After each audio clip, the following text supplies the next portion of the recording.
After I stepped through the gate of that mansion, a sudden burst of electric sparks flared, striking me directly. In an instant, everything went pitch black. I had died. When I awoke, I found myself lying once more in that same dark room. Chapter 1. My Death. My name is Alessia Valenti, the only daughter of the Valenti family, the most powerful mafia dynasty in the country. Our family and the Bellini clan, our fiercest rivals, have waged an unending war for supremacy. Tonight, however, I learned the bitter truth that power and bloodline offer no shield against treachery. The dinner table was a picture of false serenity. My father, Luca Valenti, laughed heartily at something my mother, Isabella, had said. I forced a smile as I pushed food around my plate, distracted by the faint unease gnawing at the edge of my mind. Then it happened. A deafening explosion that shook the walls, shattered windows, and extinguished the laughter in an instant. "Get down!" Father roared, flipping the table to shield us from the shrapnel slicing through the air. The room erupted into chaos. Smoke, screams, and the acrid stench of burning wood filled the space. I heard rapid footsteps pounding toward us before one of my father's trusted lieutenants burst in, face pale with terror. "Patriarch Valenti, we are under attack." Father's jaw clenched. "Take her and run," he barked at my mother, grasping my hand tightly. "Alessia, listen to me. Do not let go of your mother's hand." Panic made it difficult to breathe, but I nodded, feeling the warm, reassuring grip of my mother's hand on mine. We ran. Through corridors I had walked 1,000 times, now cloaked in fear and flame. At the entrance, guards were scattered like rag dolls. My father's men shouted orders, trying to regain control of the battleground our home had become. Just as we reached the car, the sharp crack of gunfire pierced the night. Father fell, dragging me down with him. Blood pooled beneath him. "No!" I screamed, but the sound was swallowed by the chaos around me. My mother pulled at me desperately, but 2 shots rang out and she crumpled, lifeless. I stared in horror, numbness spreading through my limbs. The world narrowed to the figure approaching us, a man cloaked in shadow. He stopped, leveling his gun at me. Time stretched unbearably, but then he paused, his head tilting as if appraising a rare artifact. "What a great beauty," he murmured, lowering his weapon. The faint glimmer of streetlights revealed cold, blue eyes and a scar slicing across his left cheek. He nodded to someone behind him. "Bring her." I awoke in an unfamiliar room. Cold sweat trickled down my back, and every breath was a struggle. My body felt feverish. I was sick. I recognized it as the Bellini estate, our enemy's fortress. The scar-faced man, whom I now knew as Marco Bellini, visited occasionally, eyes never betraying a flicker of emotion. I was his prisoner, a pawn in whatever twisted game he was playing. I couldn't stay. I wouldn't stay. I spent days feigning weakness, planning my escape, waiting for a moment when vigilance slipped. That night came in the form of silence, a rare and suspicious calm. Every nerve in my body screamed that it was a trap, but desperation drowned out reason. I slipped out of the room, heart pounding. The halls were empty. Even the guards were nowhere to be seen. When I reached the main gate, my breath caught. It was ajar, unguarded.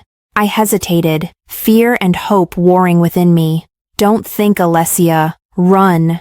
I sprinted, feet barely touching the ground. The gate loomed closer. I crossed the threshold, only to feel a sharp burst of pain sear through my body. Electric currents crackled around me, stealing my breath. My vision dimmed, and I collapsed, feeling my life slip away. But death was not the end. I awoke in the same room, the same fever burning in my veins. Again, I had died, and I had returned. This time I stayed on the bed, limbs trembling. The gate had been a lie, a cruel trap. I closed my eyes, exhaustion pulling me under. Whatever fate awaited me, I would find a way to change it. One step at a time. The shadows of my parents' murder haunted me, and the fire for vengeance burned brighter than ever. Chapter 2. Facing the Devil. I drifted in and out of consciousness for over a week, my body burning with fever. Shadows moved around me, servants tending to me, bringing cool cloths and whispered words I couldn't fully understand. The days blurred together, each moment a haze of pain and exhaustion. Finally, one morning, I awoke to sunlight streaming through the high windows. My body felt heavy, but the fever had lessened. Two women entered quietly, bringing fresh water and clothes. They spoke softly, urging me to drink and bathe. I complied, too weak to argue, but questions gnawed at me. Why? Why keep me alive? Moments later, a guard appeared at the door. Miss Valenti, you've been summoned by Marco Bellini. A chill ran down my spine. The man who murdered my family, cleaned up and dressed in a pale blue gown that made me feel like a prisoner paraded for show. I was escorted down long corridors until I stood before a heavy wooden door. The guard pushed it open, revealing Marco Bellini seated at a wide desk. I know him very well through my father's stories. He was 38, tall and broad-shouldered, with sharp, cold blue eyes and the scar that marred his left cheek. A silent reminder of the violence he wielded. "Come in, Alessia," he said, his voice deep, commanding. "Close the door." I stepped inside, my heartbeat thundering in my chest. His eyes lingered on me, and I forced myself to hold my head high. I would not cower. Marco rose from his chair, circling me like a predator sizing up prey. "I must admit," he said, a slow smile spreading across his lips, "I did not expect the daughter of my enemy to be so beautiful. You are one of the most striking women I have ever seen." I gritted my teeth. "Spare me your compliments." He chuckled darkly, stepping closer. "Ah, but I'm being sincere, Alessia." His gaze hardened. "Beauty can be a weapon, you know." "I am no weapon of yours," I spat, but my voice betrayed my fear. He was too close, his scent, cologne and smoke, overwhelming me. He leaned in suddenly, and before I could react, his lips were on mine. I twisted away, shoving at his chest, but he was unyielding. "Get off me!" I screamed, my voice raw with fury and fear. I fought him, my hands clawing at his arms, but it was like striking stone. Marco only seemed more amused, his grip tightening. "Feisty. I like that," he murmured, his breath hot against my skin. His hand moved to the fabric of my gown, and I felt it tear. Panic surged, and I thrashed, but my strength was nothing compared to his. "Let me go!" I yelled, rage and desperation mingling in my voice. Tears stung my eyes. "You disgust me!" He laughed, a cruel, chilling sound. "Keep fighting, Alessia. It makes it more interesting." I could feel my energy draining, my body still weak from illness. For a moment, I thought this was how it would end, broken and defeated in the grip of my enemy. But then, the shrill ring of a phone shattered the tension. Marco paused, annoyance flashing in his eyes. He straightened, pulling away with a sigh. "Saved by the bell," he said, smirking. He answered the call, his expression turning serious as he listened. After a tense moment, he ended the call and glanced at me. "You're lucky this time, little one," he said, almost casually.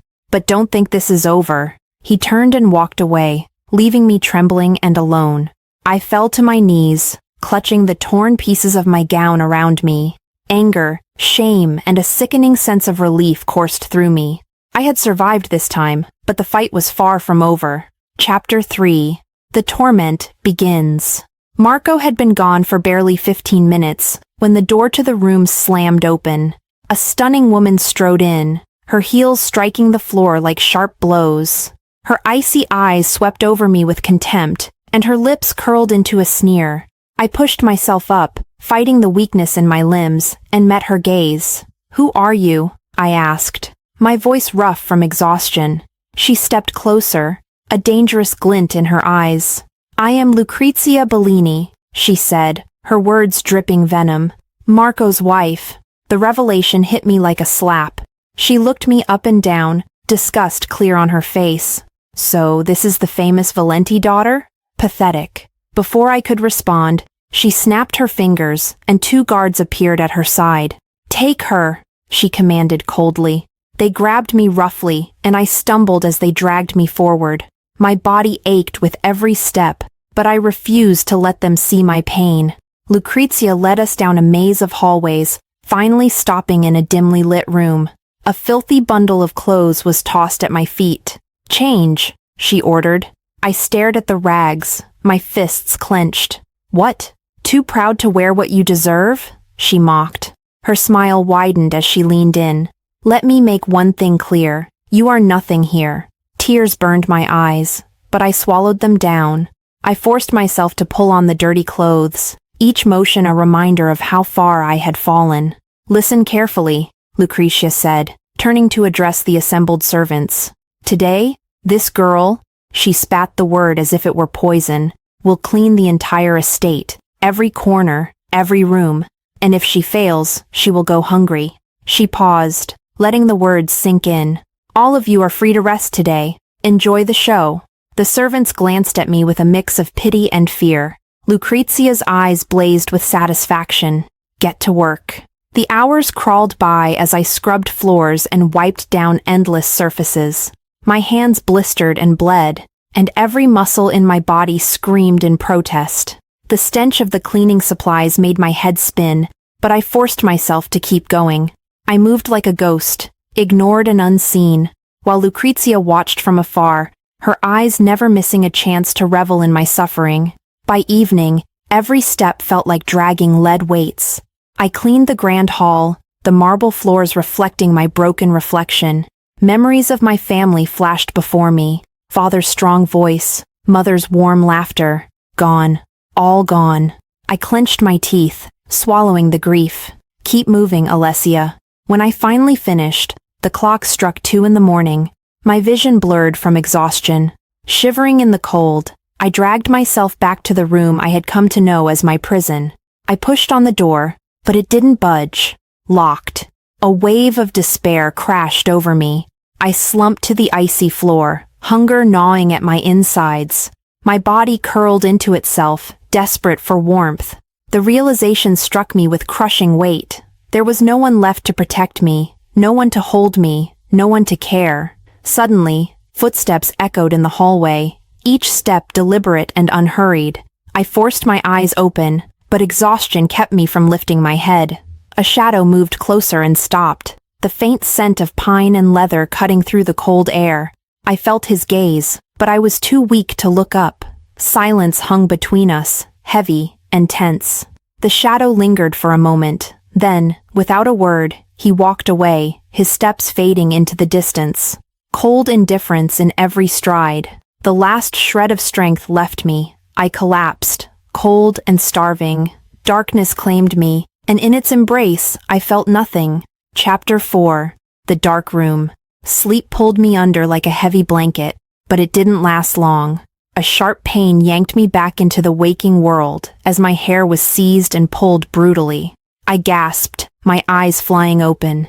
Standing over me was Lucretia Bellini, her face twisted in disgust. "Who gave you permission to sleep here?" she sneered, releasing my hair with a forceful shove. The morning light poured in, making her anger seem even harsher. I stumbled to my feet, legs trembling from exhaustion. She turned away, barely acknowledging me as she barked, "Get up. You have work to do." I dragged myself to the massive kitchen. The air was thick with the smells of cooking, a reminder of my empty, aching stomach. Lucretia's voice cut through the kitchen like a knife. "Listen up," she barked, throwing a long list onto the counter. "Your job today is to clean, polish, scrub, and whatever else this list says. Every corner, every inch. Did you hear me?" I could barely process her words. My vision blurred, the world swaying around me. I nodded weakly. "Did you hear me?" she screamed, slamming her fist on the counter. I'm hungry," I managed to whisper, my voice barely audible. Lucrezia's smile was cruel. "You don't get to eat. Not after yesterday's pathetic performance. Maybe next time you'll work faster." She turned away, her laughter echoing in my ears. As I stood there, fighting to keep from collapsing, a kind voice spoke up. "Here, take this tray to the young master," said a girl, her eyes full of sympathy. I didn't know her name, but her compassion was a small light in my darkness. She pressed a tray into my trembling hands, a glass of milk and a plate of warm, fragrant bread. "His quarters are on the second floor, the second door on the left at the end of the hallway. Go on, it's a long walk." I nodded, clutching the tray tightly. Each step was a battle, my legs dragging as I made my way down long hallways that seemed to stretch forever. The mansion was a maze, cold and unwelcoming. Finally, I reached a distant door. I raised my hand and knocked. "Come in," a deep voice called from within. I pushed the door open and entered a dimly lit room. Shadows danced along the walls, and the air was heavy. I stepped carefully, placing the tray on a polished wooden table. As I turned to leave, an overwhelming urge took hold of me. I paused, glancing back at the tray. The milk and bread were too tempting, too close.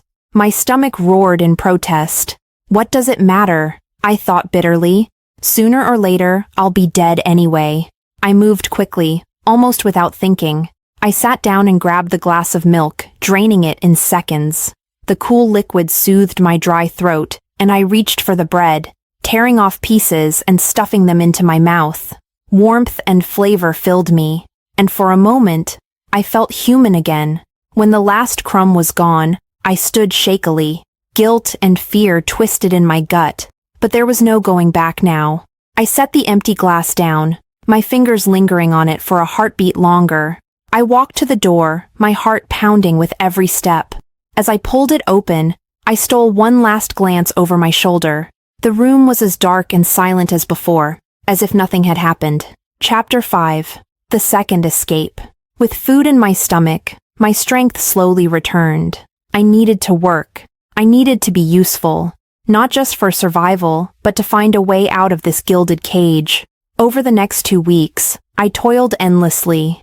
Exhaustion clung to me like a shadow, but my body adapted to the rhythm of servitude. Lucrezia continued her cruelty. Her sharp words and constant supervision were like thorns in my side, but at least she allowed me meager meals to keep me going.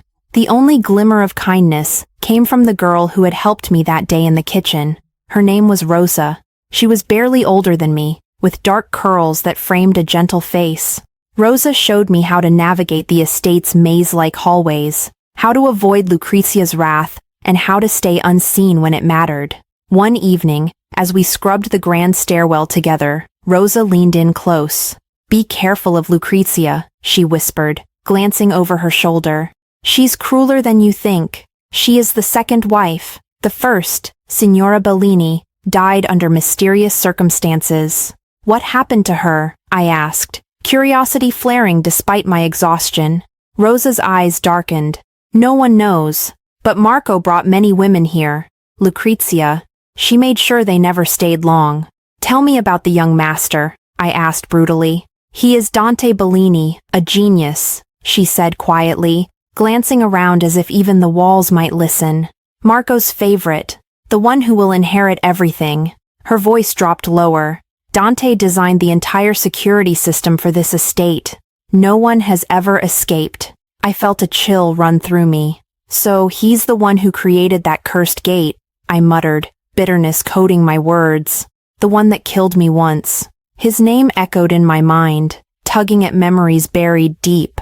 Why does it sound so familiar? The days blurred together, a relentless cycle of work and dread. But then, one morning, everything changed. Marco had returned. I was summoned to his chambers again.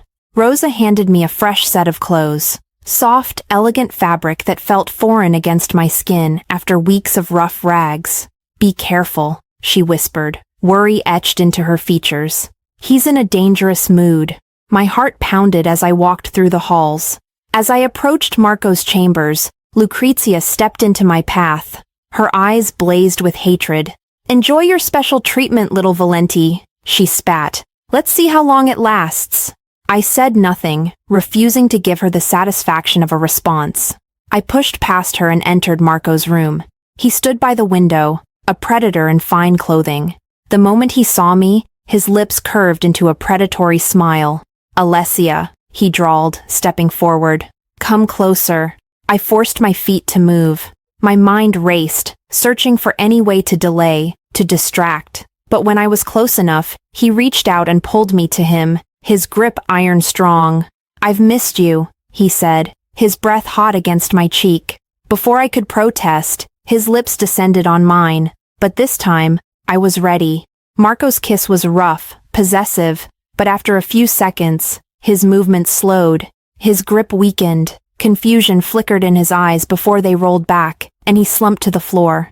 I stepped back, heart pounding. The sleeping powder had worked. 2 weeks ago, when I brought food to Dante's room, I saw a small vial of sleeping powder on the table and stole it. I had applied it to my lips. As Marco lay unconscious, I stared at him, my chest heaving. I had bought myself time. I had to survive, and I would find a way to escape this nightmare. Chapter 6. A burning threat. I stepped out of the room, every nerve on edge. I knew something terrible was waiting for me. Lucrezia would never leave me in peace, not after what she believed I had done with Marco. My feet carried me toward the kitchen, the scent of burnt wood and cooking oil filling the air. As I entered, I spotted Rosa. She stood rigid, her face pale, eyes wide with fear. When she saw me, she shook her head slowly, desperately, as if trying to warn me without words. I stopped dead in my tracks. Something was wrong, terribly wrong. The other servants glanced at me nervously, their eyes darting away as if they couldn't bear to watch what would happen next. My heart pounded in my chest, and I felt my muscles tense, ready to flee.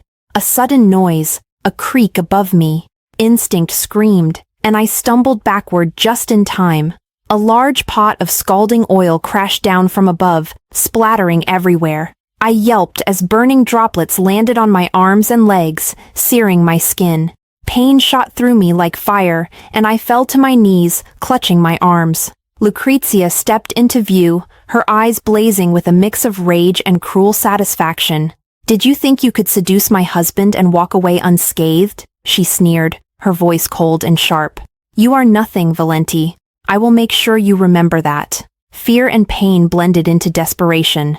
I scrambled to my feet, tears streaming down my face. I didn't wait to hear anything else. I turned and ran as fast as I could, ignoring the blisters forming on my skin. I could hear Lucrezia's laughter behind me, sharp and merciless. I ran, each step a blur. My breath came in ragged gasps, and the world narrowed to one thought: escape.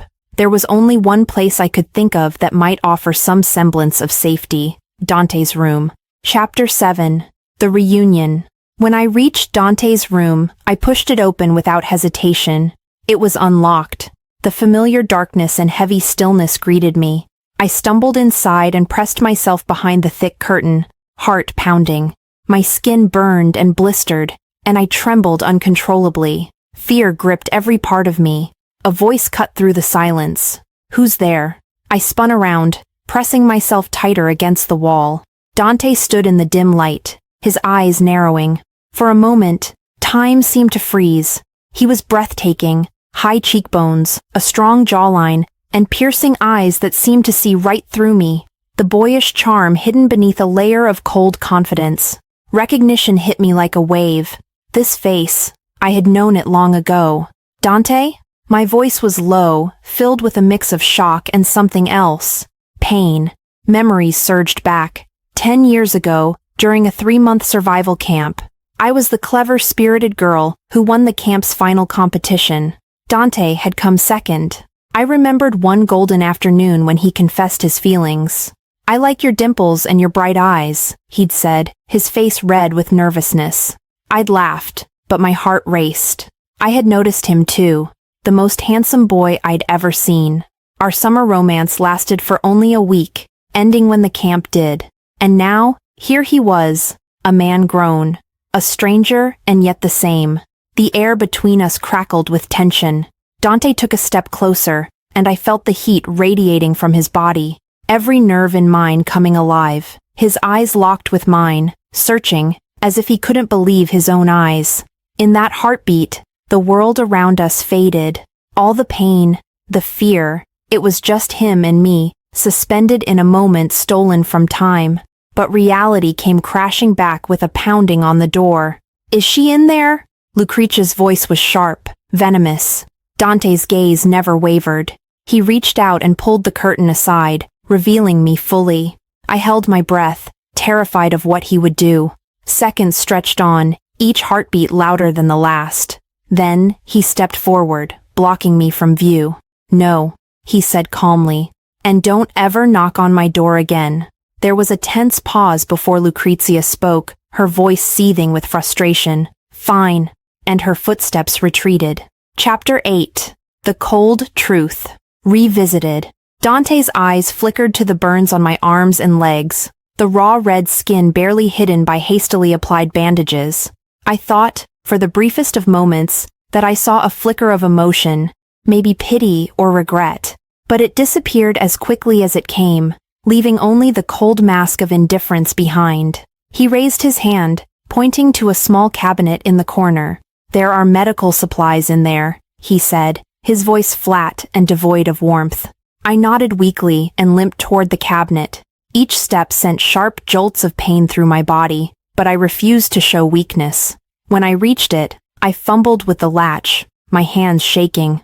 I pulled out ointments and bandages, sinking to the floor as tears welled in my eyes. The burns throbbed with each heartbeat. The pain was overwhelming, but it wasn't just physical. It was the memories, the loss, the betrayal. I tried to apply the ointment, but my trembling fingers betrayed me. Dante watched in silence, unmoving. The room was too quiet, filled with the sound of my ragged breathing. Finally, I couldn't hold it in anymore. "My parents are dead," I whispered, my voice cracking. Tears spilled down my cheeks. "They're gone." He didn't respond, and I hated him for it. His face was a stone wall. "And your father killed them," I said, the words slicing through the air like a blade. My voice trembled with rage and agony. "Do you feel anything, Dante? Or have you become just like him?" For a moment I thought my words had reached him. His jaw tightened, and his hands curled into fists at his sides. But when he spoke, his voice was cold and unyielding. "If that's true, then you are my enemy," he said, each word striking like a hammer. "This is the world we live in." Disbelief and heartbreak coursed through me. I searched his face for any trace of the boy I once knew, the boy who had made me laugh, who had confessed his feelings under a summer sky. "Dante, you used to care about me," I said, my voice raw with desperation. "You can't just stand there and watch me suffer. You have to help me." He looked away. His face was expressionless. "I can't help you," he said quietly. "Our families have been enemies for generations. That won't change." The finality of his words was like a knife to my chest. The Dante I remembered was gone, replaced by a man who could look at me with cold detachment. I wiped away my tears, my heart hardening. I had hoped for a shred of compassion, but there was none to be found. A heavy silence filled the room. The weight of everything unsaid pressed down on us, suffocating. At last, Dante spoke again, his tone dismissive. "If you're done here, leave, and don't come back. I won't tolerate it." I rose slowly, every movement a reminder of my pain. I met his eyes one last time, letting him see the strength I had left. "Fine," I said, my voice steady despite the ache in my chest. "I won't need your help." Chapter 9. Dangerous Bargains. Every step was agony as I made my way to Marco's chambers. My burns throbbed, and exhaustion pulled at me, but I had no other choice.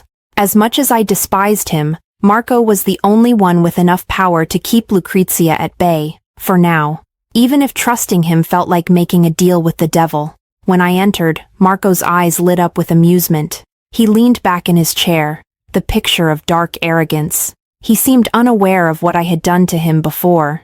Well, look who's come crawling back," he drawled, his lips curving into a smile. "What brings you here, my beautiful guest?" His gaze swept over me, lingering on the hastily bandaged burns on my arms and legs. "Who dared to harm you?" he asked, feigning concern. The gleam in his eyes said he enjoyed every moment of my suffering. "I need to make a deal with you," I said, forcing strength into my voice. He chuckled softly. "I'm listening. I can give you anything you desire, my beauty." I met his gaze steadily. "I want protection. Your wife keeps trying to kill me, and I need her to be stopped." His smile widened, but it never reached his eyes.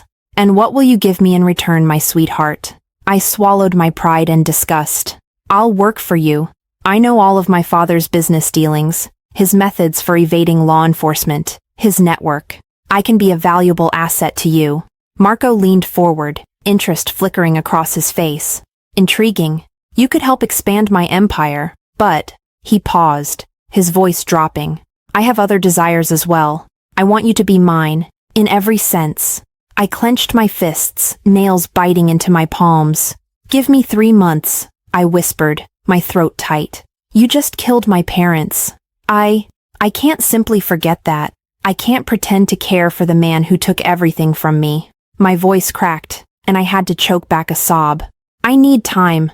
When I'm ready, I'll do as you say. He studied me, his gaze calculating. How can I trust you? I've heard tales of your cleverness. You could betray me at any moment. Your guards can watch me, I replied, meeting his eyes. I won't make a move without your knowledge. For a long moment, silence stretched between us. Then, Marco nodded, a cruel smile playing on his lips. Very well. I accept your terms. You'll have my protection, Alessia. From now on, no one in this estate will dare lay a hand on you. The words felt like chains tightening around my neck, but I nodded. Thank you. Don't disappoint me, my sweet, he said, his voice low and dangerous. I always collect what I'm owed. Marco's smile turned cold as he called out, Enzo. A man stepped forward from the shadows, his expression blank and obedient. Marco's eyes never left mine as he spoke. Assign 2 guards to follow her. I want them with her at all times. Starting now. Yes, boss, Enzo replied, giving me a brief, unreadable glance before disappearing to carry out the orders.